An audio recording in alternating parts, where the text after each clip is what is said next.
Maravilha, maravilha. Gravando. Estamos nós aí de novo para mais uma leva de questões do CEDERJ, dessa vez 2023.2, a última prova que foi aplicada aí no vestibular do CEDERJ. E nós vamos ver questão por questão da geografia, para a gente ficar craque e, comparando com o vídeo anterior, a gente poder ver o que é recorrente aí nas questões do CEDERJ. Então, antes de começar, vamos lá, aquele velho recado para vocês: se inscrevam no canal, deem o like no vídeo, ative o sininho e compartilhe aí com os amigos e com os colegas para a gente fortalecer o nosso projeto aí, Emancipa RJ, que já tem no nosso canal aí diversos vídeos bacanas para o pessoal poder se desenvolver aí e se inteirar sobre os assuntos. Temos vídeos aí de geografia, biologia, física. Em breve, mais disciplinas também estarão sendo inseridas aqui no nosso canal para a gente poder ter uma gama maior de conteúdos aí para a gente poder estudar. Por hoje, então, a gente vai ficar aqui com a última prova do vestibular do CEDERJ e vamos corrigir as questões de geografia. Deixa eu colocar na tela aqui. Aí, maravilha. Prefiro essa, gosto mais dessa. Vamos lá. Então, vamos ver aí geografia. Eu sou o instrutor Arthur Schultz, para quem não assistiu os outros vídeos ainda. Recomendo entrar no canal aí, dar uma procurada lá. Nós temos aí uma série já de vídeos de geografia. A gente começou fazendo uma série sobre climatologia, que é um assunto bastante recorrente também em provas de vestibular e também de concursos. E tivemos que fazer uma interrupção, né, nos vídeos da climatologia para poder fazer essas correções aí. Fizemos correção de questões do SESI, fizemos uma outra parte de correção de questões do CEDERJ, e agora a gente finaliza com a última prova do CEDERJ, para depois retomar lá e finalizar o conteúdo de climatologia. Então, vamos embora? Vamos lá. Primeira questão na tela.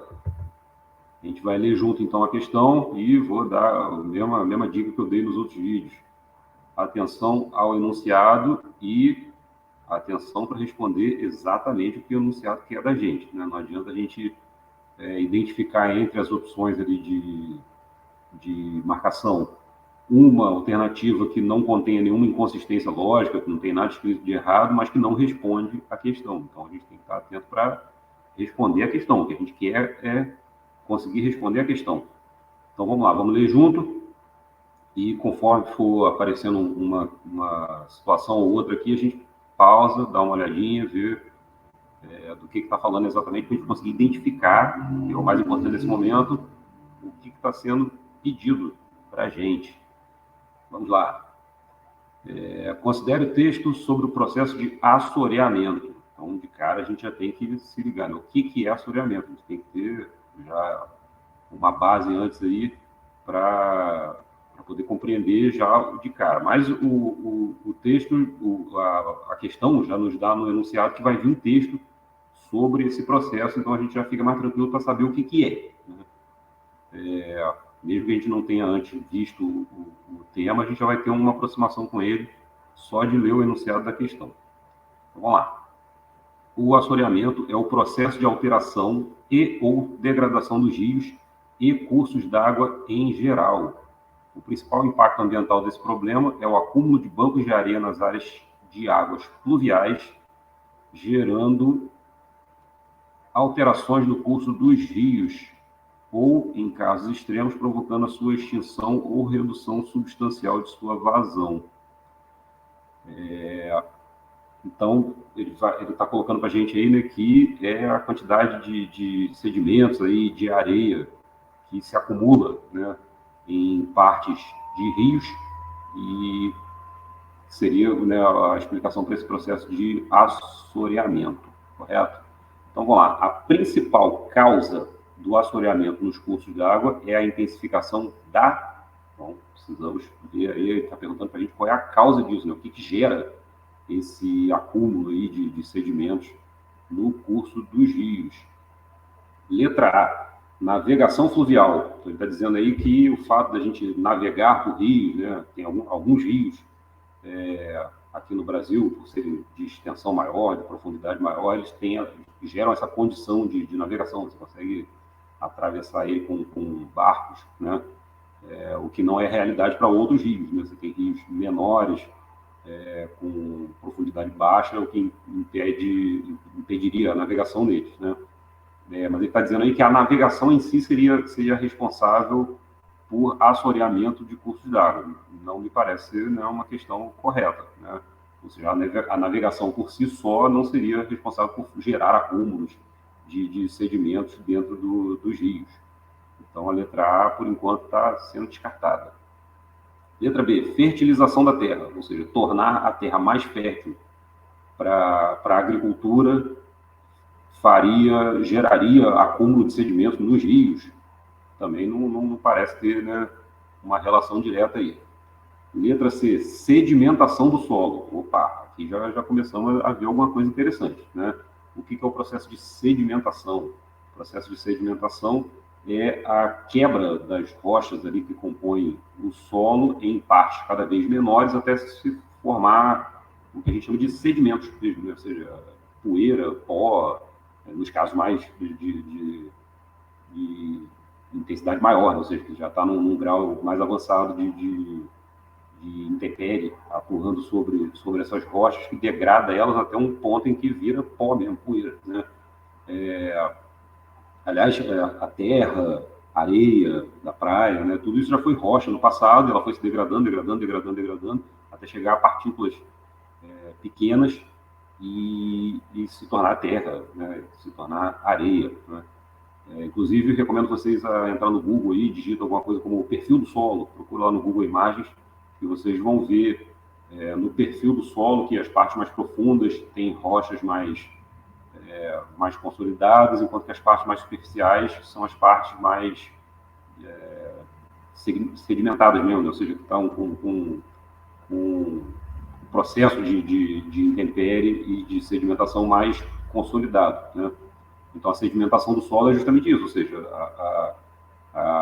o fato de as intempéries já terem atuado com tanta intensidade sobre essas rochas originais ao ponto de deixá-las em forma de sedimentos, né, em partículas pequenas. Então, a sedimentação do solo, sim, né? Ou seja, quanto mais sedimentado é o solo, maior a chance desse solo sofrer erosão e essa erosão ser carregada para essas partículas, né, serem carregadas por erosão para dentro dos rios, gerando o assoreamento de rios. Então, por enquanto, estamos com a letra C.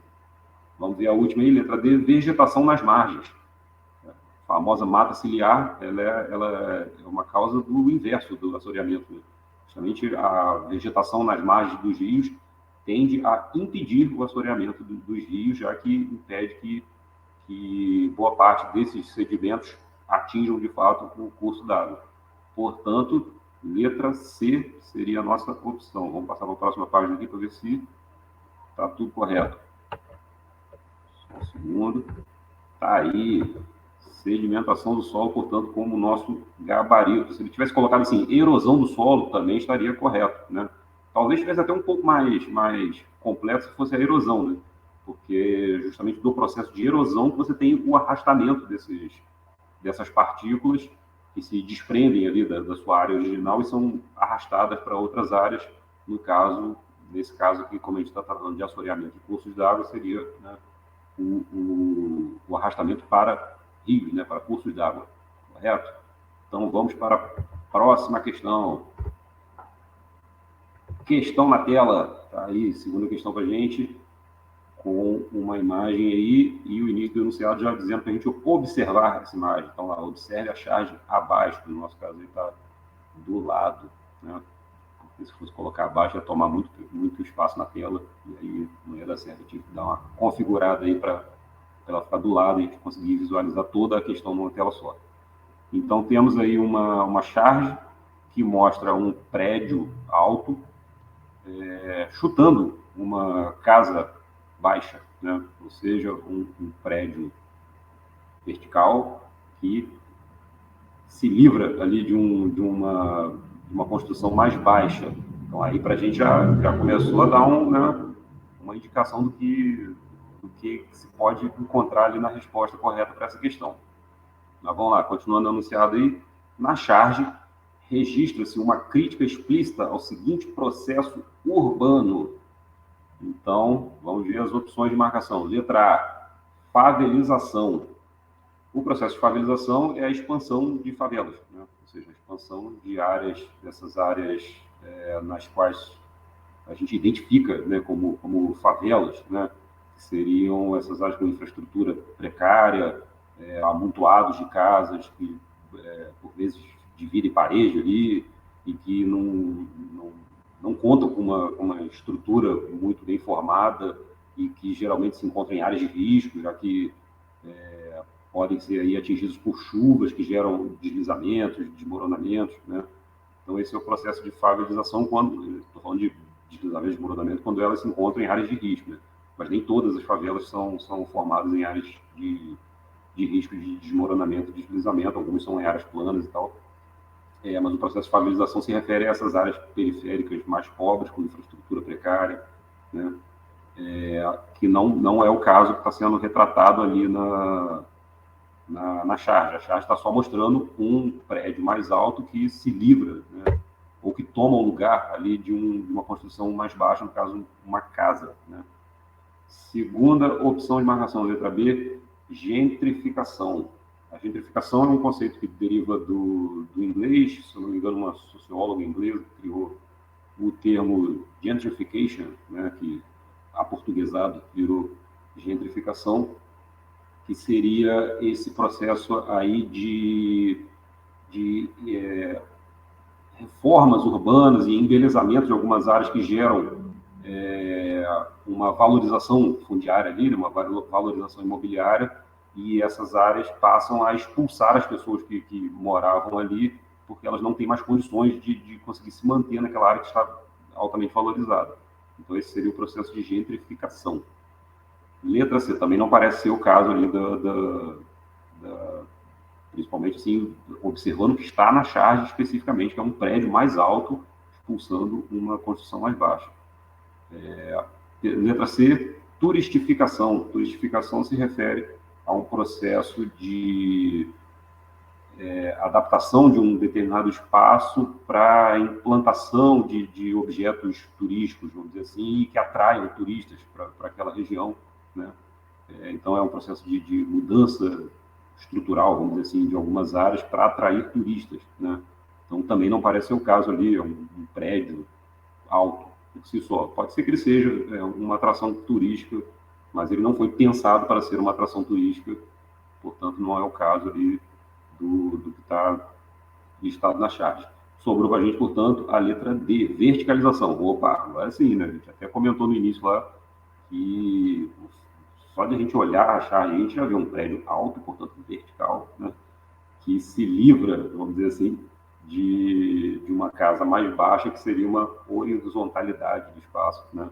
Então, ali seria a crítica ao processo de verticalização, que é a construção de prédios mais altos para melhor aproveitamento do espaço, vamos dizer assim, né?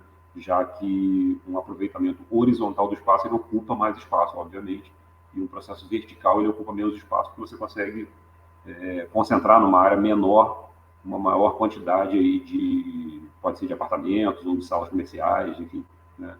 Eles ficam concentrados numa área menor porque se utilizam do espaço para cima, né, verticalmente. Portanto, aqui nós temos uma crítica ao processo urbano de verticalização. Vamos confirmar, então, se está certo a nossa avaliação? Beleza, está aí, ó, marcado, verticalização é o gabarito dessa questão. Bora para a próxima. Antes de ir para a próxima, qualquer dúvida que vocês tiverem aí, ó, não entendi direito a explicação da primeira questão, não entendi direito a explicação da segunda questão, joga aí embaixo nos comentários que, dependendo, eu entro mais tarde aí e respondo por texto, ou então, no próximo vídeo, eu faço a resposta aí, talvez eu faça um vídeo só de resposta, dependendo da quantidade de perguntas que vierem. Então, bora para a próxima questão. Tá aí uma questão com texto também. Uma coisa que eu venho observando nas provas do CEDERJ é que tem bastante questão com imagem, né? E questões com texto, né? Então, dificilmente vem uma pergunta direta e para a resposta, a maior parte das questões vem com um texto anexo ou com uma imagem anexo para ajudar a gente a elucidar, né, o que está sendo pedido na questão. Nessa aí, no caso, temos um texto.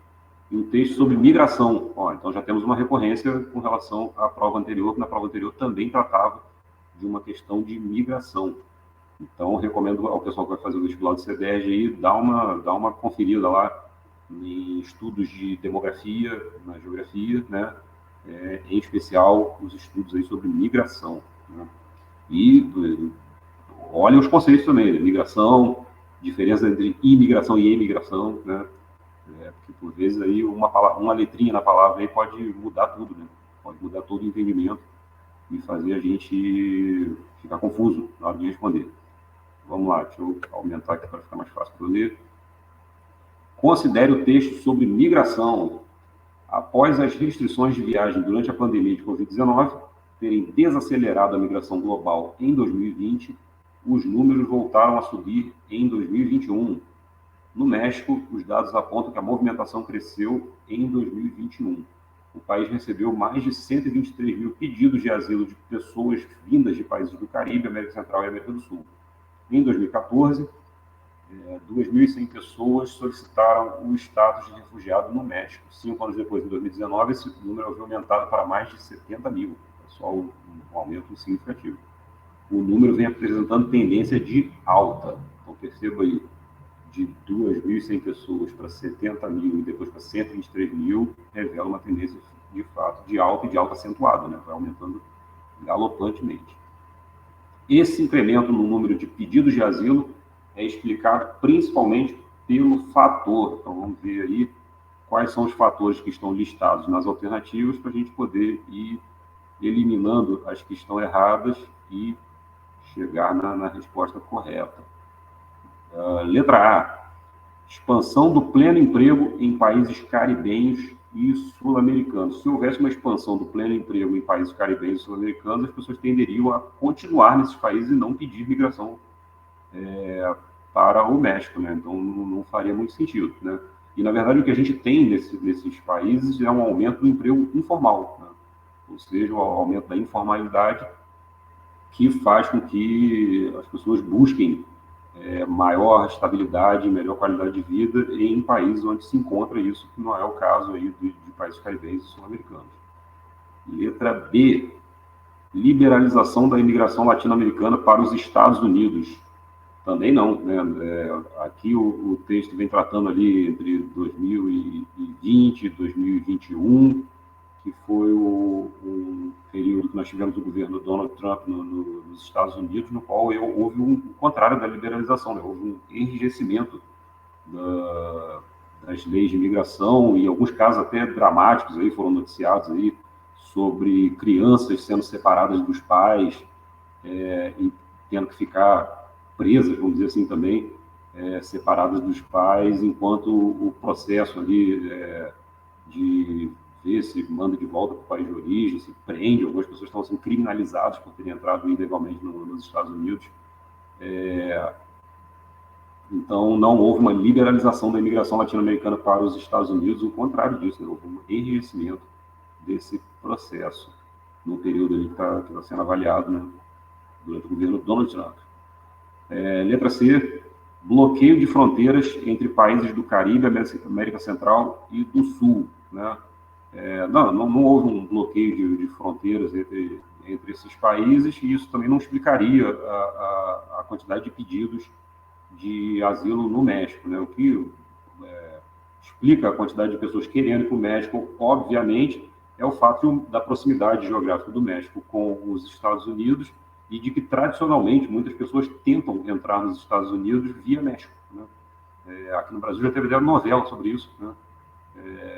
Eu não sei o nome da novela, não sou de acompanhar a novela, mas eu lembro que tinha uma novela que tratava sobre pessoas que tentavam emigrar do México, tentavam, né, passar do México para os Estados Unidos em busca de uma vida mais segura e mais tranquila nos Estados Unidos, com maior prosperidade. econômica. Portanto, sobrou a letra D para a gente, que lista basicamente isso que eu acabei de dizer, né? Utilização do México como território de trânsito para os Estados Unidos. Então, as pessoas pedem para entrar legalmente no México, para dali tentar entrar legalmente ou ilegalmente nos Estados Unidos, para poder tentar aí desenvolver a sua vida nos Estados Unidos. Vamos, portanto, passar para a próxima página aí para ver se confere. Está aí, conferido, gabarito letra D, utilização do México como território de trânsito para os Estados Unidos. Tem aqui tranquilo? Estou achando bem tranquila a prova, não estou vendo nada assim muito que deixa a gente em dúvida entre uma questão e outra, né? A gente está conseguindo chegar na resposta correta aí com alguma facilidade. Vamos lá, próxima questão. Considere o mapa abaixo. Então, aí já retomando aquela ideia que eu falei agora há pouco, do fato das provas do CEDES utilizarem bastante imagens ou texto. Você tem uma imagem para a gente ver. Então, o que está sendo listado ali na imagem? Deixa eu aumentar aqui para ficar melhor para mim. Na imagem, a gente tem ali em cima como título da imagem: Brasil, coeficiente de Gini dentro de cada unidade da federação. O coeficiente de Gini é um instrumento de medida aí para medir desigualdade social, né? Concentração de renda, né? Quanto maior o coeficiente aí, maior é a concentração de renda, ou seja, maiores são as desigualdades sociais, e quanto menor o número, menor é a desigualdade social, né? Então, o mapa ali mostra para a gente o seguinte: quanto mais escuro estiver ali grafado um estado brasileiro, significa que ele tem maior desigualdade social. E quanto mais claro, menor a desigualdade social. Então, vamos ver aí, deixa eu terminar de ler a questão aqui, o enunciado. Vamos lá. O coeficiente de Gini é um instrumento estatístico usado para medir o grau de concentração de renda em um determinado grupo, conforme a gente já apontou. Ele aponta a diferença entre os rendimentos dos mais pobres e dos mais ricos e, numericamente, varia de 0 a 1. Com base no mapa, na região centro-oeste, então está falando de uma região específica ali, a unidade federada, traduzindo aqui como estado, né? No Brasil a gente chama os estados de unidades da federação. A unidade federada que apresenta o maior índice de desigualdade é. Então, quanto mais escuro, maior o índice de desigualdade. Como ele está tratando da região centro-oeste, a gente vai se concentrar nesse trecho aqui, né? Vamos nos concentrar nesse trecho aqui. Certo? Esse trecho aqui. Então, a gente vai desconsiderar, apesar de poder levar em consideração também, a gente poderia levar em consideração questões relacionadas à região norte aqui, à região nordeste, ao sudeste brasileiro e ao sul brasileiro, mas a gente vai levar em consideração aqui a área do centro-oeste, essa região aqui, ó. Dentre esses estados aqui e unidades da federação, qual que nós temos aí que está mais escuro? Ó, percebam aqui, ó, o Distrito Federal aqui está mais escuro. Aliás, se você for levar em consideração em relação ao país inteiro, talvez ele esteja o mais escuro de todos, né? Nós temos aqui, ó, Roraima e o Amazonas na região norte, o Acre também, na região norte bastante escuro. Aqui São Paulo também, no sudeste bastante escuro, mas o Distrito Federal está aqui, ó, bem escuro mesmo, tendendo ao preto. Apertei sem querer aqui, acabei dando spoiler da nossa resposta, mas vamos lá, a gente já estava meio que dando spoiler dessa resposta mesmo, então não chega a ser dramático.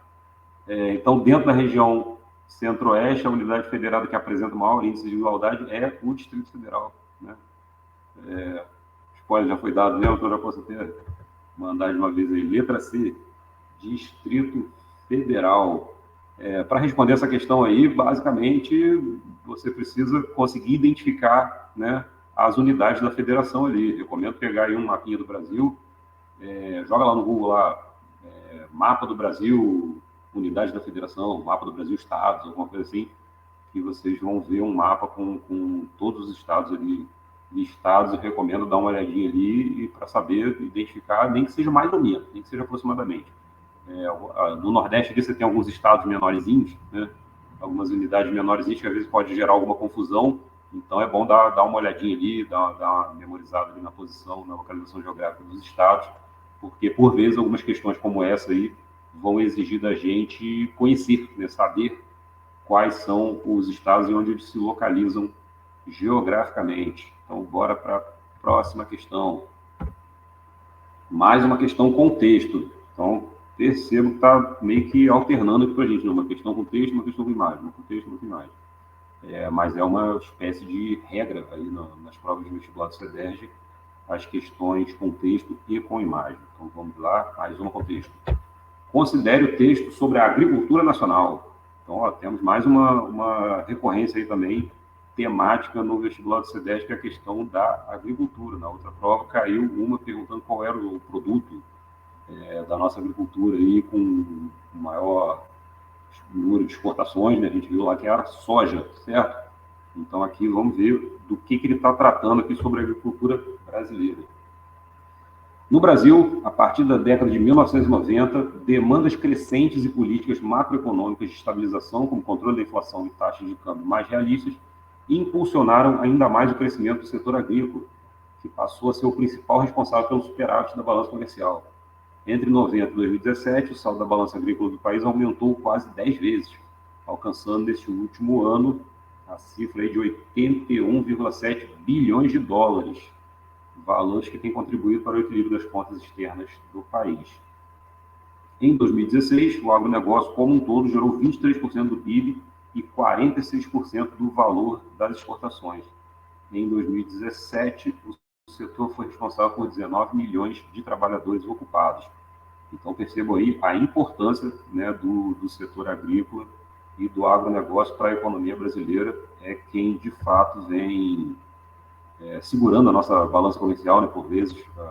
A balança comercial é essa relação entre exportações e importações, a quantidade de valor que a gente recebe do exterior e que a gente paga para países de fora para comprar e vender produtos. Então, por vezes, pode acontecer da gente ter que comprar mais e a balança ficar desfavorável, ou seja, você tem saída de capital do país, né?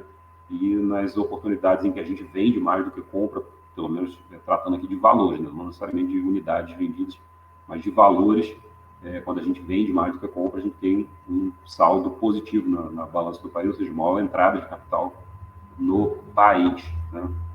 E o agronegócio vem sendo responsável aí por equacionar a nossa balança comercial, fazendo ela ficar positiva, né? ou pelo menos evitando saldos negativos maiores na nossa balança. Então, vamos lá. No período, você já está falando aí de 2017, né? Aliás, tem ali entre 90 e 2017, combinando com alguns dados de 2017. No período, a consolidação do agronegócio é explicada pelo fator, letra A, redução do ritmo do êxodo rural. Esse não é um fator, né? Na verdade, você tem, em diversos momentos, um aumento do ritmo do êxodo rural por falta de oportunidades no campo mesmo, né? As pessoas acabam migrando para as áreas urbanas, aumentando o processo de urbanização e, por consequência, de favelização, de constituição de áreas periféricas nas cidades, justamente pela falta de oportunidades no campo ou pela qualidade de vida degradada aí no campo. B, redistribuição de terras produtivas. Esse é um problema tradicional do Brasil e os dados demonstram que o Brasil continua sendo aí um dos países com maior concentração fundiária do mundo, se não o maior, né, em concentração fundiária no mundo, chegando ao ponto aí de 1% dos estabelecimentos rurais do Brasil ficar com praticamente 50% das terras usadas para a produção agrícola, né? Então, a concentração fundiária do Brasil ainda é muito grande, a letra B, portanto, tem uma inconsistência conceitual, conteúdo aí mesmo, né? Vamos lá, letra C, modernização das cadeias produtivas. Agora sim, agora está falando, está tratando aí da realidade, ou seja, o que caracteriza o agronegócio é justamente a implantação de novas tecnologias no processo de produção agrícola, né? Então, a implantação de novas tecnologias remete ao quê? A modernização da cadeia produtiva no campo, né? Ou seja, maquinários mais modernos, tecnologias computadorizadas que fazem o processo de plantio e de colheita com mais produtividade, né? Tanto é que o Brasil, por vezes, alguns produtos batem recorde de produtividade ano após ano, justamente porque vem se investindo muito, né, nessa modernização da cadeia produtiva, Só que, ao mesmo tempo, essa modernização ela gera a necessidade menor, às vezes, de pessoas trabalhando diretamente ali no processo de plantio e de colheita, o que gera desemprego no campo e, por consequência, a migração de pessoas do campo para a cidade, né? O que contradiria ali a letra A, né? Que trataria da redução do ritmo de êxodo rural, quando, no caso, o que nós temos é a quantidade de pessoas saindo do campo para ir para a cidade, ligado também à modernização das cadeias produtivas. Então, por enquanto, letra C é a nossa resposta correta. Letra D, expansão da agricultura de subsistência. A agricultura de subsistência, a gente precisa conhecer o conceito ainda. É aquela agricultura na qual as pessoas produzem para o próprio consumo ali, né? Então, é aquela agricultura com pouquíssima tecnologia, com técnicas tradicionais de plantio e colheita que as pessoas utilizam para plantar o que vão, basicamente, consumir, né? Então, essa agricultura de subsistência, ela não responderia pela consolidação do agronegócio, que é o que a questão está perguntando para a gente. Portanto, a consolidação do agronegócio no Brasil é explicada pelo fator de modernização das cadeias produtivas. Logo, letra C. Está aí, ó, marcado na tela, letra C como a nossa resposta correta. Vamos, então, para a próxima questão, acho que é até a última. Vamos ver aqui. Está aí. Última questão de geografia do vestibular CDR de 2023.2, mais uma vez, então, seguindo a tendência, uma questão com uma imagem. Depois eu vou até dar uma olhadinha para ver se foi isso mesmo, mas acho que foi. Alternando, uma questão com imagem, uma questão com texto, uma com imagem, uma com texto. Então, vamos lá. Observem a imagem abaixo, no nosso caso, ao lado. Então, o que nós conseguimos ver aqui? Uma imagem de uma árvore de porte médio, com galhos retorcidos aí, e em volta alguns gramíneas e arbustos, né? Características aí da vegetação de cerrado, né? Não sei se vocês lembram lá no vídeo anterior. Quem não lembra ou quem não viu, volta lá, assiste o vídeo anterior, no qual a gente corrigiu o vestibular 2023.1, e a gente viu lá que tinha uma imagem também de uma paisagem, de um bioma, pedindo para a gente identificar o bioma. Então, temos mais uma recorrência aí no vestibular do CEDERJ, eles lançam uma imagem do bioma e pedem ao candidato para identificar aquele bioma pela imagem, né? Então, no anterior lá, era uma imagem da Caatinga, sendo que eu cheguei a comentar que, se não fosse o que estava em destaque ali na frente da imagem, que era uma cactácea, né, conhecida aqui no Brasil como xique-xique, se não fosse aquela imagem ali, se não tivesse aquilo ali, a gente tivesse que observar só o fundo, talvez a gente confundisse ali a Caatinga com o cerrado, justamente porque ao fundo você tinha algumas árvores de porte médio, com galhos retorcidos, né? E alguma gramíneazinha e arbustos em volta ali, apesar de ter, pelo menos naquela imagem que foi colocada na prova anterior, algumas partes de solo exposto, assim, seco. Era uma imagem preto e branco, não dava para ver muito bem, mas parecia ser solo exposto e seco. Aqui no caso a gente tem bem clássico aí a árvore de galhos retorcidos e gramíneas e arbustos em volta. Inclusive, se a gente observar bem aqui, ó, na fonte da imagem, está escrito aqui, ó, disponível em cor de notícia, e o link ali demonstrando o frondoso pequizeiro, pé de pequi. Então, para quem já foi ao norte de Minas e para Goiás, já sabe que o pequi, né, é uma fruta que é bastante utilizada lá. Eles usam, inclusive, para cozinhar arroz, né? Cozinham arroz com pequi lá dentro, porque isso aumenta a quantidade de nutrientes e mesmo o valor calórico, né, do arroz ali aumenta também, já que é uma fruta muito calórica. E eu lembro uma vez que eu fui para Goiânia apresentar um trabalho e comi o arroz cozinhado ali com pequi, achei muito bom, inclusive.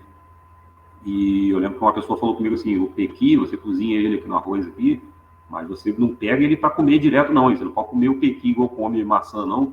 Se você morder ele, você vai sair com a boca toda furada aí, porque tem espinhos. na parte de dentro ali, que você não consegue ver, se você enfiar a boca e morder, vai sair com a boca toda furada aí. E machuca mesmo, machuca de verdade.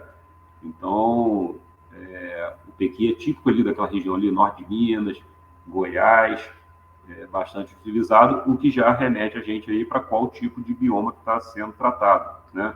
Então tá lá, no primeiro plano registra-se uma espécie vegetal arbórea típica do seguinte ambiente natural, letra A, cerrado, que é o bioma predominante aí no centro-oeste brasileiro, a região ali de Goiás, mas também do norte de Minas, que seria sudeste brasileiro, mas sudeste na classificação do IBGE. Se você for pegar outras classificações, o norte de Minas, por vezes, se assemelha mais à região nordeste ou à região centro-oeste do Brasil, dependendo da forma de divisão regional aí que a gente está se utilizando. O primeiro gabarito que tinha saído dessa questão aí parecia como letra D, sendo a resposta correta. Na hora que eu olhei, eu falei, mas não é possível, é impossível ser mata de araucária, não tem nem uma araucária na imagem. Depois digita lá no Google Imagens, lá, araucária, vocês vão ver aquela árvore alta, assim, com as folhas viradas para cima, né? Que é da araucária, que é uma mais típico lá do Paraná, né? E aqui não se vê nenhuma araucária nessa imagem, então impossível ser a letra D como a resposta correta. Falei, só pode ser a letra A. Aí depois fui procurar direitinho o gabarito já corrigido, estava lá, né? Que essa questão teve o gabarito trocado para a letra A, que é obviamente a resposta correta. Dá para ver que claramente as características de cerrado na imagem aí, que são árvores de porte baixo e médio com galhos retorcidos, arbustos e gramíneas, né? Claramente uma imagem de cerrado. Então vamos lá, passando para a próxima aqui, a gente já bate direto aí no cerrado como a resposta correta. Tranquilo, pessoal? O que vocês acharam? Eu achei, mais uma vez, uma prova bem fácil, cara, bem tranquilo, não teve nada assim de muito arriscado, não teve nada daquelas questões assim que você fica na dúvida, que você fala, meu Deus, será que é letra A ou letra B? Achei bem tranquilo de chegar à resposta correta, bastando a gente ter alguma frequência de estudos, né?